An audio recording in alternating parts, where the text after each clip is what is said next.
Master minds commerce చదవాలనుకునే 10th inter విద్యార్థుల తొలి ఎంపిక.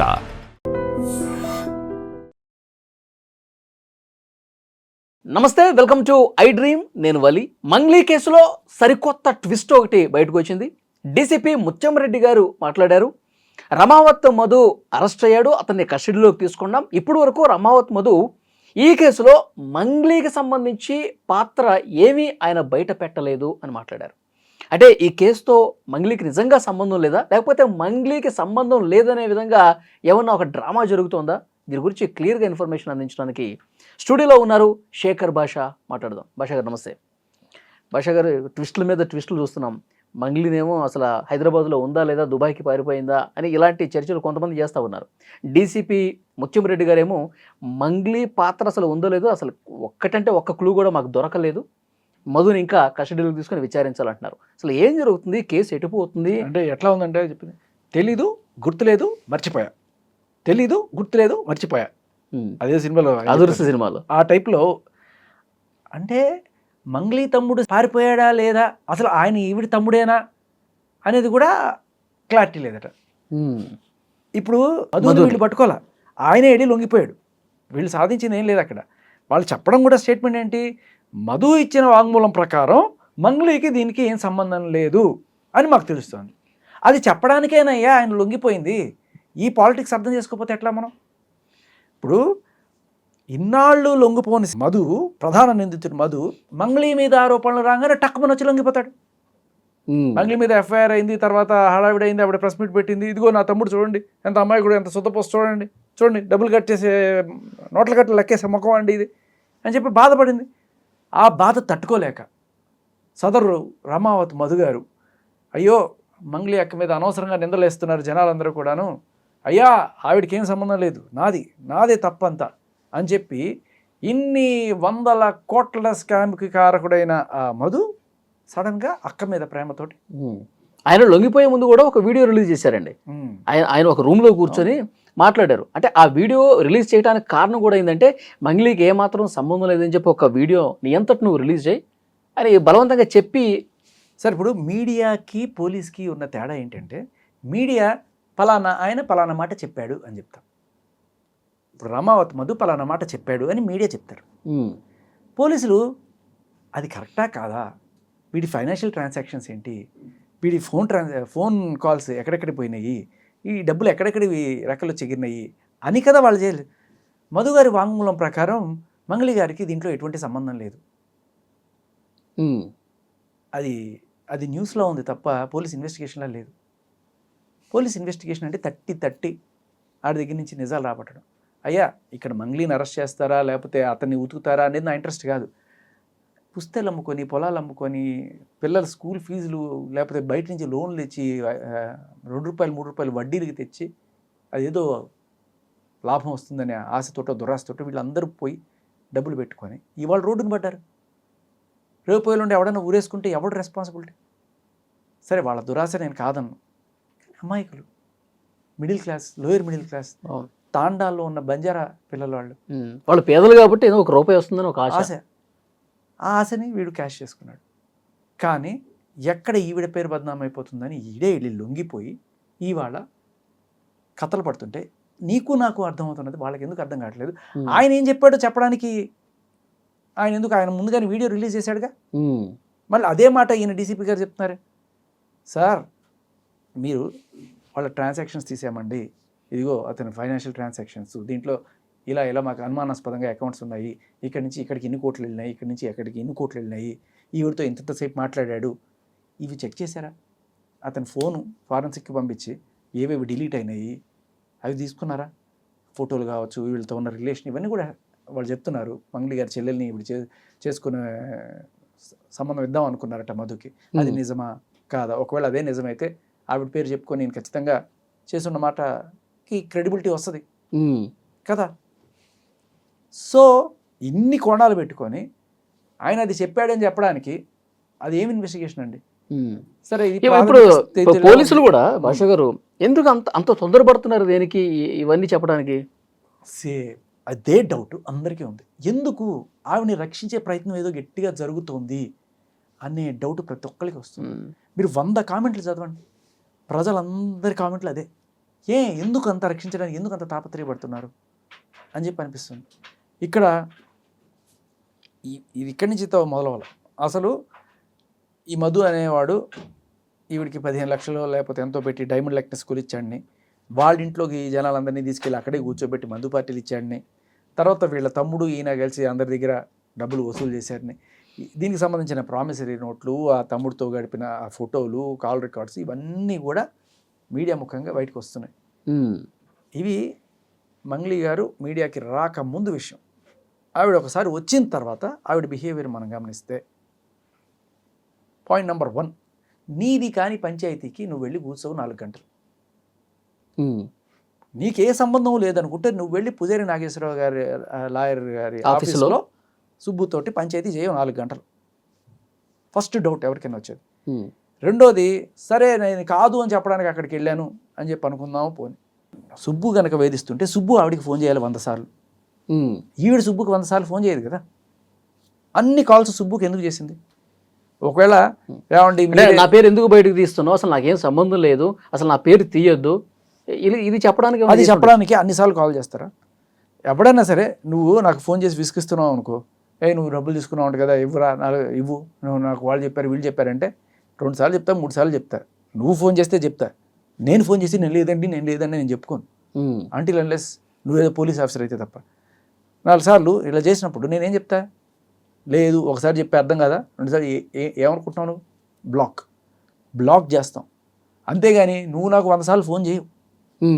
పాయింట్ నెంబర్ 2, ఈవిడ అన్నిసార్లు ఆయనకి కాల్స్ చేసింది. సుబ్బు గారికి కాల్ చేసింది, సుబ్బు గారి ఫ్రెండ్ కొడగండ్ల కార్తిక్ ఫోన్ చేసింది, వీళ్ళందరికీ ఫోన్ చేస్తూనే ఉంది. అమ్మో ఏదో అయిపోతుంది, నా మీదకి వచ్చేస్తుంది అనే భయం ఎందుకు ఉంటుంది తప్పు చేయకపోతే?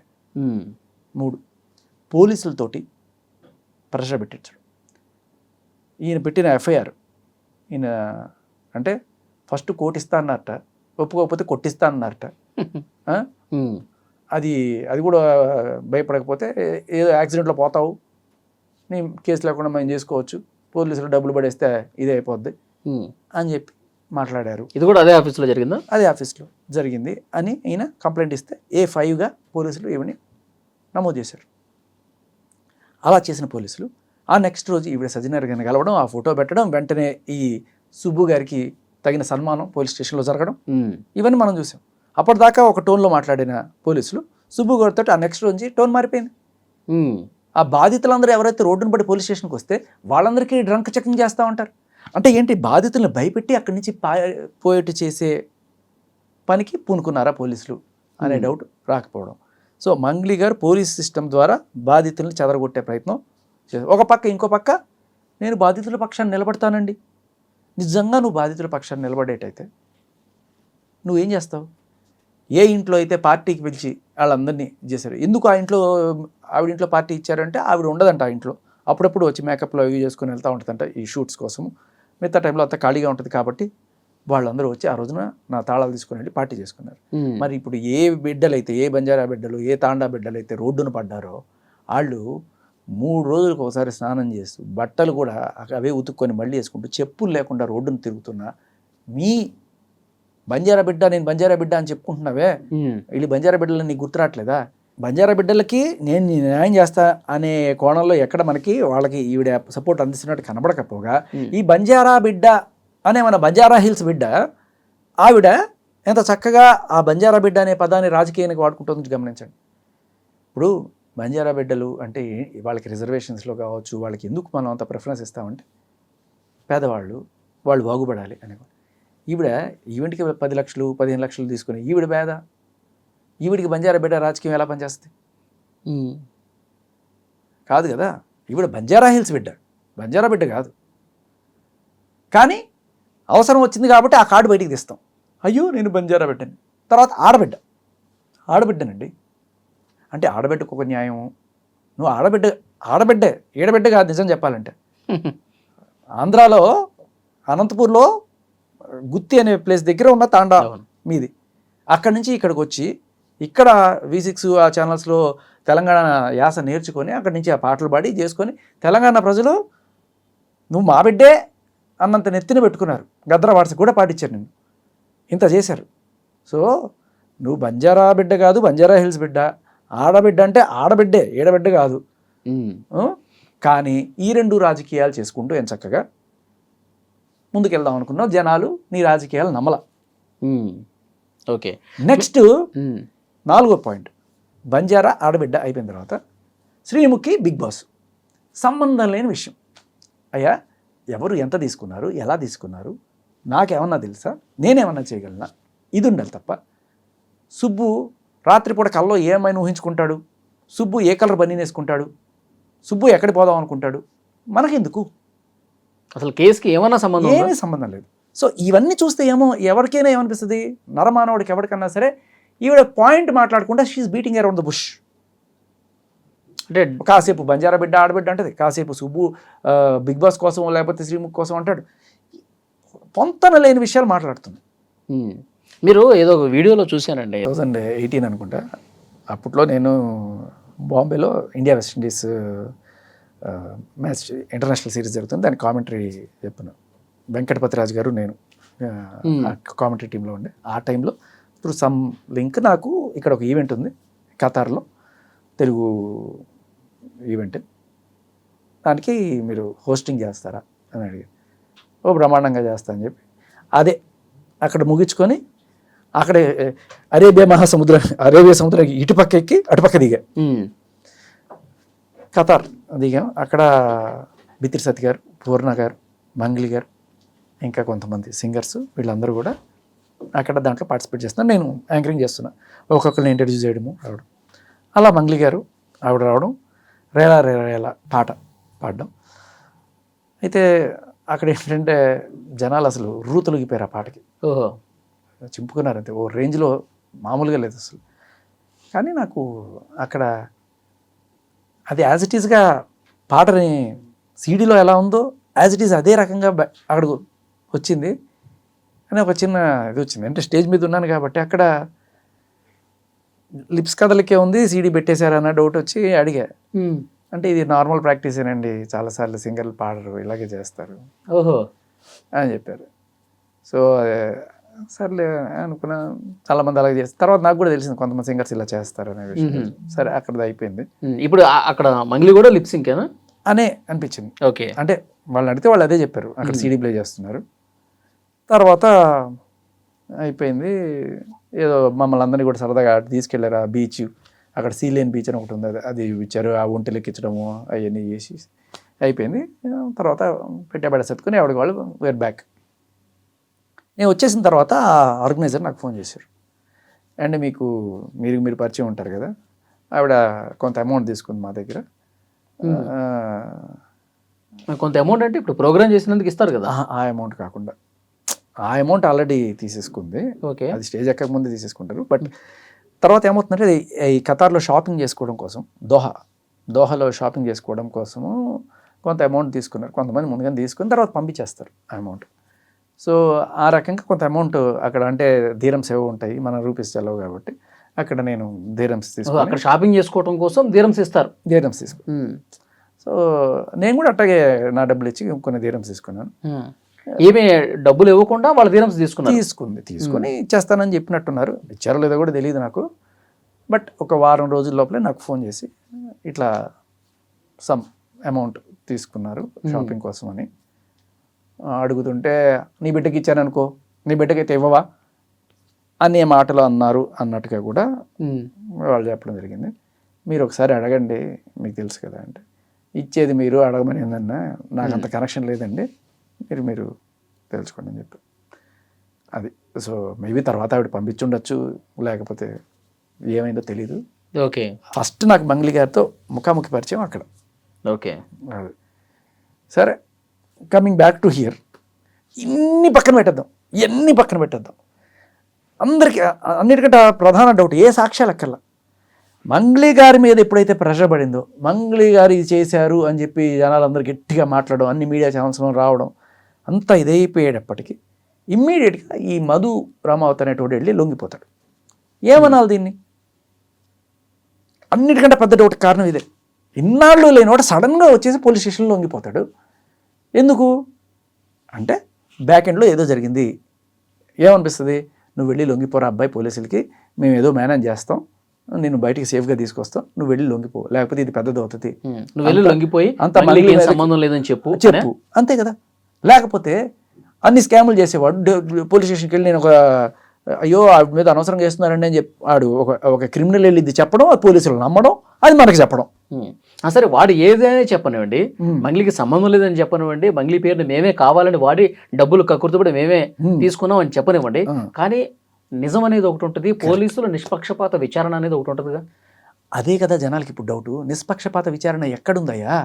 ఎక్కడ జరుగుతుంది? ఒక్క అడుగు పోలీసులు ఇప్పటిదాకా చేసిన వాటిల్లో ఒక్క అడుగు బాధితులకి న్యాయం చేశారు, లేకపోతే చేసే కోణంలో అడుగు వేస్తున్నారని ఒక్కటి చూపించు. ఎప్పుడైతే సుబ్బు కేసు పెట్టాడో ఆయన నెక్స్ట్ రోజు ఆయన పిలిచి ఆయన్ని ఆ బాధితుల్ని డ్రంక్ అండ్ డ్రైవ్ చెక్ చేస్తాము, వాళ్ళని బెదిరించడం. అసలు సూపర్ ట్విస్ట్ చెప్పడానికి దీంట్లో. తర్వాత ఇప్పుడు ఈ మధు అనేటోడు అక్కడ లొంగిపోయి చెప్పే మాట్లాడి తెలుసా? సార్ మంగ్లీకి ఏం సంబంధం లేదు సార్, వీళ్ళున్నారే ఆ బాధితులని చెప్పుకొని అక్కడ తిరుగుతున్నారే వాళ్ళే సార్, వాళ్ళే అసలైన వీళ్ళు. హేమకాంత్ రెడ్డి. ఇప్పుడు ఈయనేమంటాడు? వీళ్ళందరూ తప్పించుకొని పారిపోయారు, వీళ్ళందరినీ పట్టుకొచ్చి అరెస్ట్ చేస్తే కానీ నిజాలు బయటికి రావు. అంటే ఏంటి? ఇప్పుడు నువ్వు బాధితులనే అరెస్ట్ చేస్తావు అనమాట, నిందితులను వదిలేసి. A5 మంగ్లీ గారిని వదిలేసి ఈ బాధితులందరినీ కూడా ఇప్పుడు అరెస్ట్ చేస్తారనమాట. ఎందుకు? Just because Madhu said it. Madhu Mangli గారు తప్పలేదు. ఎవరు నిజమైన బాధితులు, ఎవరు నిజమైన నిందితులు అనేది విచారణలో కదా తెలిసేది. అదే అంటున్నా, విచారణ మధు గారు చెప్తారు. మధు గారు ఏమంటే అది. మధు గారు ఇదిగో వలి, ఇదిగో శేఖర్, ఇదిగో ఆయన సంతోష్, వీళ్ళందరూ కూడా వీళ్ళు నాతో పాటు ఉన్నారండి అంటే వేసేస్తావా లోపల? ఆవిడికి మంగ్లీ గారికి ఏ రకమైన సంబంధం అంటే లేదు, ఆయన చెప్పాడు కాబట్టి లేదు. వాళ్ళ తమ్ముడు అంటే అసలు ఆయన తమ్ముడు కదా మాకు తెలియదు. ఏంటి సార్ ఇది? ఇవన్నీ దీనికి తోడు సజ్జనార్ గారితో ఫోటోలు పెడుతుంది, డీజీపీ గారి దగ్గరికి వెళ్తుంది, ఈవిడ కావాలంటే నార్సింగ్లో ఒక కేసు, పంచకోటలో ఒక కేసు, ఇన్ని కేసులు పెట్టి వీళ్ళ మీద అమాయకులు వాళ్ళు బతుకు తెరువు లేని పాపం చేసుకుంటూ ఏదో మిడిల్ క్లాస్ వాళ్ళు వచ్చి చేసుకుంటుంటే వాళ్ళని బెదిరించే కార్యక్రమం జరుగుతుంది తప్ప ఎక్కడ సార్? నేను అడుగుతా, నార్సింగి పిఎస్లో మీరు కేసు పెట్టారు, నార్సింగి పిఎస్లో వాళ్ళు వెంటనే ఇది జరిగిందా, మంగ్లీ గారిని సుబ్బు అనేటోడు మానసికంగా వేధించాడు, బెదిరించాడని చెప్తున్నారు, నిజమేనా అని చెప్పి ఆ కార్తీక్ గారికి ఫోన్ చేయడము, ఆయన రమ్మని చెప్పడము, ఆయన స్టేట్మెంట్ తీసుకోవడం, ఇటువంటివన్నీ చేశారు. అది బయటకు వచ్చింది. ఓకే. సో ఆవిడిచ్చిన కంప్లైంట్ మీద పోలీసులు చిత్తశుద్ధితోటి పనిచేస్తున్నారు. మరి సుబ్బు గారు ఇచ్చిన కంప్లైంట్ మీద పోలీసుల చిత్తశుద్ధి ఏది? ఇప్పుడు మీ స్టేషన్కి కరెక్ట్గా 100 మీటర్ల దూరంలో ఉన్న పూజారి నాగేశ్వరరావు గారి ఆఫీస్కి మీరు వెళ్ళి అక్కడ సీసీటీవీ ఫుటేజ్ కానీ అక్కడున్న ఆ రోజు ఆ మీటింగ్లో ఉన్నారని చెప్తున్న పెద్దలు, ఆ చుట్టుపక్కల ఉన్న వాళ్ళు, వాళ్ళ స్టేట్మెంట్లు తీసుకున్నారా? చెప్పాలి కదా. ఇప్పుడు మామూలుగా చెప్పాల్సిన అవసరం లేదు. ఒక ఇన్వెస్టిగేటింగ్ ఆఫీసర్ నేను ఏం చేస్తున్నాను మీకు ఎందుకు చెప్పాలి? కేసు అయిపోయిన తర్వాత చెప్తా, ఛార్జ్ షీట్ వేసేటప్పుడు ఇస్తా, చూసుకోండి, చదువుకోండి అంటాడు. మామూలుగా చెప్పాల్సిన పని లేదు. ఇప్పుడు మీ మీద నింద పడ్డది సార్, ఎందుకు మీరు వచ్చిన వాళ్ళకి డ్రంక్ డ్రైవ్ టెస్ట్ చేయాలని చెప్పి హైకోర్టు కూడా మిమ్మల్ని అడుగుతోంది అంటే ఇప్పుడు మీరు జనాలకి నిష్పాక్షికంగా వ్యవహరిస్తున్నారని చూపించాల్సిన బాధ్యత పోలీస్ డిపార్ట్మెంట్ మీద ఉంది. ఉందా లేదా? ఏమనుకుంటారు? లేకపోతే నాకు చూపిస్తే చూపించండి. వీళ్ళు పరారీలో ఉన్నారని చెప్తున్నారు కదా, ఈ హేమకాంత్ రెడ్డి కావచ్చు, తర్వాత ఆ భరత్ చౌహాను, శైలజ చౌహాను, వీళ్ళ తమ్ముడు శివ, తమ్ముడు కాదు కూడా ఇంకా క్లారిటీ ఇవ్వలేదు డీసీపీ గారు. మరి ఇన్ని రోజుల నుంచి, ఇది అంతా వారం రోజులుగా జరుగుతోంది, ఇన్ని రోజుల నుంచి వాళ్ళని ఎందుకు పట్టుకోలేకపోతున్నారు పోలీసు? సార్ ఈ హేమకాంత్ రెడ్డి అనే నిన్న మొన్న కూడా ఇంటర్వ్యూలు ఇస్తున్నాడు సార్. ఇచ్చాడు, అన్ని ఛానల్స్కి ఇచ్చాడు కదా. ఇది పోలీసుల ఫార్మాట్ ఎలా ఉంటుందంటే పట్టుకొని వాళ్ళని అబ్స్కాండ్ రాసుకుంటారు వాళ్ళు. మీకు ఫర్ ఎగ్జాంపుల్ ఆ మధ్యకాలంలో హర్షసాయి కేసు గుర్తుండి ఉంటే ఉంది, ఆ టైంలో హర్షసాయి మీద ఎవరైతే కేసు పెట్టడానికి వెళ్ళిందో ఆవిడికి సంబంధించిన బోల్డ్ అన్ని రికార్డ్స్ వచ్చాయి. నాకు డబుల్ పార్టిసిపేట్ ఉందని, నేను ఇది ఎవడో లిక్కర్ షాప్ ఓనర్ ఆడు చచ్చిపోతే ఆడి కొడుకుకి అది రాకుండా అడ్డుపడి మొత్తం సహా చేశాను, ఇలా రకరకాలు. అసలు నీ కళ్ళు కృష్ణుడిలా ఉంటాయి, నువ్వు దా ప్రకాష్ దా అన్నట్టుగా అన్ని లింకులు వచ్చినాయి. వచ్చినప్పుడు మనం దాన్ని బట్టి మీడియాలో గట్టిగా అడిగాం. అడిగితే అడిగిన దానికి మన మీద కేసు పెట్టారు పోలీసులు. ఈ సాక్ష్యాలు చూపించి ఇది ఉంది సార్, ఇలా డబల్ పాస్పోర్ట్ ఏమిటి, ఇవన్నీ తప్పు కదా, మీరు ఎంక్వైరీ చేస్తారా లేదా అని అడిగితే ఈవిడకున్న పరపతితోటి సేమ్ ఇప్పుడు ఈ ఎలా వాడుతున్నారు పోలీసు పరపతిని, అప్పుడు వాడి మన మీద కేసు పెట్టారు. కేసు పెట్టి నేను ఇట్లాగే ఇంటర్వ్యూలు ఇస్తూనే ఉన్నా, నా పేరు అక్కడ పెట్టేసి ఒక 50 మంది 100 పేర్లో పెట్టాలండి, మీడియా అందరి పేర్లు. మొన్న అనసూయ పెట్టల ఒక 70 మందిని అలా పెట్టి అందులో ఏదో ఒక ప్రముఖ స్థానంలో నన్ను పెట్టి A4 A5 పెట్టి అబ్స్కాండ్ అని రాసుకుంటారు అన్నమాట వీళ్ళు ఫస్ట్. వాళ్ళ పద్ధతి అది, ఓకే, పోలీస్ మోడస్ ఆపరండి అది. సో అంతమంది వాళ్ళు రాశారన్నంత మాత్రం వాళ్ళు తప్పించుకొని పారిపోయినట్టు కూడా కాదు. కానీ ఇక్కడ పోలీసులకి చిత్తశుద్ధితోటి వ్యవహరిస్తున్నారు అనే విషయం జనానికి ఎక్కడ తెలుస్తుంది? ఇలా అయితే డిపార్ట్మెంట్ మీద నమ్మకం ఎక్కడ ఉంటుంది ప్రజలకి? ఓకే, వందల వేల మంది రోడ్డున పడ్డారు సార్.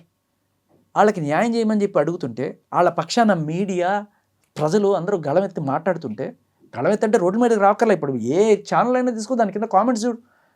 అలా ఉన్నప్పుడు ఏం చేస్తున్నారు పోలీస్ వ్యవస్థ? ఆవిడకి ఏం సంబంధం లేదండి, ఆవిడ తమ్ముడికి ఏం సంబంధం లేదండి, మధుగారు చెప్పారండి కాబట్టి ఆ హిమకాంత్ రెడ్డి దొంగండి, వాడిని పట్టుకుంటే మాకు తెలుస్తాయండి. బాధితుడిని ముద్దాయం చేసి నిందితుడిని చేసి వాళ్ళని భయపెట్టి భయభ్రాంతులు చేసి తరిమేసే ప్రయత్నం జరుగుతుంది ఇక్కడ. ఓకే, ఇప్పుడు సజ్జనార్ గారిని మంగ్లీ కలిసిన తర్వాత మొత్తం పిక్చర్ మారిపోయింది అని చెప్పేసి అన్నారు. అంటే సజ్జనార్ గారే మంగ్లీ పక్షాన ఉన్నారని చెప్పి ఈ కింద ఉన్న పోలీసులందరూ కూడా భావిస్తున్నారా ఏంటి? నమ్మచ్చు. ఇప్పుడు ఎందుకంటే సజ్జనార్ గారు డైరెక్ట్గా ఫోన్ చేయక్కర్లా, అమ్మో పెద్ద ఆయనతో ఫోటో ఉందంటే మేబీ ఆయన ఈ ఫ్యాన్ ఏమో, మంగ్లీ గారి పాటలు అంటే చాలామందికి ఇష్టం. ఆ కోణంలో ఎందుకు మనకు వచ్చిన గోల, ఏదైనా అయితే ఆయన మనకి ముట్టికాయలు వేస్తారు, లేకపోతే ట్రాన్స్ఫర్లు అవుతాయి, ఏదో జరుగుతాయి, ఎందుకు వచ్చిన గోల, మనం బ్రీత్ అనలైజర్ చేద్దాం. ఏమో అదే డౌట్. క్రానాలజీ ఆఫ్ ఈవెంట్స్ అంటే దీని తర్వాత ఇది, దీని తర్వాత ఇది జరుపుకుంటూ వచ్చాయి. ఆయనతో ఫోటో దిగడం, వెంటనే బ్రీత్ అనలైజర్ టెస్ట్ చేయడం, తర్వాత వీడు మీటింగ్ పెట్టడం, నేను ఆడబిడ్డని బంజారా బిడ్డని అని చెప్పి ఆడవడం, ఆ తర్వాత బంజారా నాయకులు రావడం, మంగళికి మేమన్నా ఉండడం, తర్వాత వెంటనే మధు రావడం, ఆయన సరెండర్ అయిపోవడం, ఇవన్నీ చూస్తుంటే ఎంత చక్కగా. ఇప్పుడు డీసీపీ గారు తర్వాత వెంటనే డీసీపీ గారు రావడం, ఆవిడకి ఏం సంబంధం లేదు, మధు గారు చెప్పిన దాని ప్రకారం ఆయన ఏం చెప్తాడు, ఆయన తప్పించడానికే వచ్చాడయ్యా, ఆయన తప్పించడానికే వచ్చాడనే విషయం ప్రపంచానికి అంతా తెలిసే, మీకు తెలియకపోవడం ఏంటి? సో బాధితులు కూడా ఎవరన్నా మీ దగ్గర ఏదన్నా ఎవిడెన్స్ ఉంటే తప్పకుండా నన్ను కలవచ్చు, దాన్ని బట్టి మేము యాక్షన్ తీసుకుంటామని కూడా చెప్తున్నాడు డీసీపీ. మరి నమ్మచ్చంటారు? ఎక్కడ సార్ ఇప్పుడు సజ్జనార్ గారు లాంటి వాళ్ళు మంగళి గారిని కలిసారు, కానీ ఎక్కడ ఒక అభాగ్యురాలైన పుస్తులు అమ్ముకొని తాకట్టు పెట్టుకున్న అమ్మాయి రోజు తిరుగుతుంది పంచుగుట్ట పోలీస్ స్టేషన్లో, అటువంటి వాళ్ళని ఎక్కడ కలవలేదే.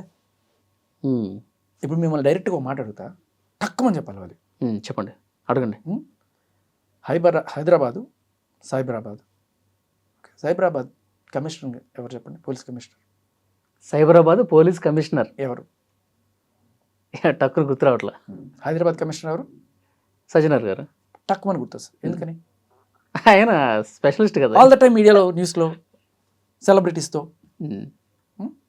కదా కనిపించట్లే కదా. నేను అదే అడుగుతున్నా, ఎవరికైనా సరే ఇవాళ అడగండి, 100 మందిని పిలిచి టక్కుమని, కొంతమందికి తెలుస్తుంది రెగ్యులర్గా క్రైమ్ రిపోర్టింగ్లోనూ ఉన్న వాళ్ళకి తెలుస్తుంది, కొంత చూసుకునేవాళ్ళు. బట్ జనరల్గా టక్కుమని అడిగితే అన్నిటికీ సజ్జనారే, సైబరాబాద్లో ఉండేవాళ్ళు కూడా సజ్జనారే అనుకుంటుంటారు పాపం. విషయం ఏంటంటే, ఇంకొక డౌట్ తావేంటంటే, మంగ్లీ గారి ఏరియా ఏంటి? Narsingi PS which comes under Cyberabad. దానికి సజ్జనార్ గారు కాదు, ఆయన జ్యూరిస్డిక్షన్ కాదు. మరి అందుకనే ఆ నెక్స్ట్ రోజు వచ్చి పంజగుట్ట పిఎస్లో కేసు పెట్టారు. ఆయన పరపతి ఇక్కడ పనిచేస్తుంది కాబట్టి ఇక్కడ నెక్స్ట్ రోజు వచ్చి అందుకు కేసు పెట్టారని డౌట్లు కూడా వస్తున్నాయి. ఇది కూడా కొంచెం డౌట్, అనుమానం ఎక్కువైంది. లేకపోతే నార్సింగ్లో కేసు పెట్టారు, మళ్ళీ ఇక్కడ కేసు పెట్టారు, ఎన్ని చోట్ల కేసులు పెడతారు? ఓకే, సో ఫైనల్గా మంగ్లీ గారి పేరు ఇక రాదంటారు ఈ కేసులో. అదే ఇప్పుడు ఇన్ని చూస్తున్నప్పుడు ఒక సగటు మీడియా పర్సన్గా, లేకపోతే సగటు పౌరుడిగా ఎవరికైనా సరే ఏమనిపిస్తుంది? సర్లే పోలీసులు ఏదో ఆవిడ సేఫ్ గార్డ్ చేయడానికి ట్రై చేస్తున్నారనే అనిపిస్తుంది తప్ప ఎక్కడా కూడా బాధితుల కోసం తీసుకున్న ఒక్క అడుగు కనిపించట్లేదు. సో ఇక్కడ ఇది పోలీసుల దగ్గర జరిగే పని కాదు. గవర్నమెంట్ చొరవ తీసుకొని, ఆంధ్ర గవర్నమెంట్, తెలంగాణ గవర్నమెంట్ రెండు చోట్ల కూడా జరిగినాయి కాబట్టి, అక్కడే కాకుండా కర్ణాటకలో కూడా జరిగాయి అంటున్నారు. ఇంత పెద్ద రాకెట్కి మీరు ఒక సిట్ లాంటిది ఏదైనా వేసి దీన్ని దర్యాప్తు చేయించాలి, నిష్పాక్షికంగా దర్యాప్తు జరగాలి. అండ్ ఇంకొకటి, అనవసరమైన అత్యుత్సాహాలు ప్రదర్శించి ఇటువంటి ఫోటోలు ఇవ్వడాలు, లేకపోతే ఇటువంటి అంటే అక్యూజ్డ్ కేసుని ఇన్ఫ్లుయెన్స్ చేసే రకంగా ఉండకూడదు. మంగ్లీకి ఏం సంబంధం లేదు అంటే A5గా ఎందుకు పెట్టారు ఆవిడ్ని? సో ఆవిడే అంటే ఆ కేసు ఇది కాకపోయినా ఆవిడ బెదిరించిన నేపథ్యం రిజిస్టర్ అయింది అక్కడ. ఎందుకు బెదిరించారు అంటే ఎందుకు ఇన్ని కోట్లు ఇన్వాల్వ్ అయినాయి కాబట్టి. మరి ఆవిడకి ఇది ఉన్నా లేకపోతే ఆవిడ ఫ్యామిలీలో వాళ్ళు ఇన్వాల్వ్ అయినారు, వాళ్ళని కాపాడాలనుకునే నేపథ్యంలో అయినా సరే బెదిరించింది అనే కోణంలోనే కదా ఎఫ్ఐఆర్ నమోదైంది. ఇంకా ఏంటంటే ఇంకా నిజాయితీగా కొంతమంది చెప్పేది ఏంటంటే సరే ఆమెను తప్పించాలనుకుంటున్నారా, తప్పించేయండి, ఏదైనా జరగండి, కానీ ఇక్కడ రోడ్ల మీదకి వచ్చినటువంటి బాధితులు కానీ న్యాయం చేయండి ఫైనల్గా కోరుకునేది. అంతే అంతే. చూద్దాం సార్ ఏం జరగబోతుంది కేసులో. Thank you. And for more videos, Please subscribe to iDream. Please subscribe to iDream. Please subscribe iDream. And please subscribe to iDream. For more videos, subscribe to iDream. please like, share and subscribe to the channel. Congratulations, iDream. Subscribe to iDream. Subscribe to iDream. So subscribe to iDream Media. iDreamకి iDream team అందరికీ huge congratulations. Please subscribe iDream Media. Please subscribe to iDream. Subscribe iDream. Please subscribe to iDream. iDream అంటే నా కళల ఛానల్ను subscribe చేసుకున్న నోరు తిరుగుతలేదు, మీరైతే గంట గుర్తు కొట్టండి. For more such videos, please subscribe to iDream. Subscribe to iDream. Please subscribe to iDream. Please subscribe iDream Media. Please do subscribe to iDream. Please subscribe to iDream Media. For best entertainment and information, please subscribe iDream. And don't forget to subscribe to iDream.